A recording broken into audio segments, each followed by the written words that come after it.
আপনারা জানেন আজকে আমরা এই করিমগঞ্জ বাজারে উপস্থিত হয়েছি ত্রয়োদশ জাতীয় সংসদ নির্বাচনের অলরেডি ঘোষণা হয়েছে আগামী ফেব্রুয়ারিতে নির্বাচন।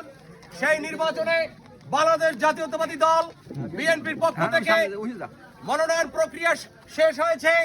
আমাদের এই মঠবাড়িয়ায় মনোনয়ন দেওয়া হয়েছে জননেতা রুহুল আমিন দুলাল ভাইকে।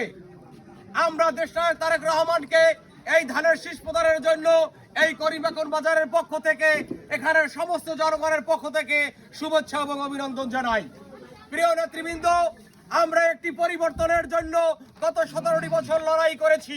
আমরা একটি পরিবর্তন চেয়েছি, মানুষের সামগ্রিক অর্থনৈতিক এবং সামাজিক পরিবর্তন। 17 বছরে যেখানে মানুষ ঘর থেকে বের হতে পারে নাই, তার বাক স্বাধীনতার রুদ্ধ ছিল, তারা কথা বলতে পারে নাই, যারা সংখ্যালঘু ছিল তারা ছিল একটি দলের একেবারে পকেটের হয়ে, এবং যারা মুসলিম ছিল তারা ঠিক মতো তারা ধর্মকর্ম পালন করতে পারে নাই। মোট কথা একটি স্বৈরাচারী শাসক বাংলাদেশের ক্ষমতাকে আঁকড়ে পৃষ্ঠে ধরেছিল। বন্ধুগণ, আমরা সেই স্বৈরাচারকে আমরা বিদায় দিয়েছি একটি পরিবর্তনের জন্য। এই পরিবর্তন যদি করতে না পারি, তাহলে জুলাইয়ে যারা শহীদ হয়েছে সেই শহীদের রক্তের সাথে বেইমানি করা হবে। বন্ধুগণ, আমরা পরিবর্তন করতে চাই অর্থনৈতিকভাবে।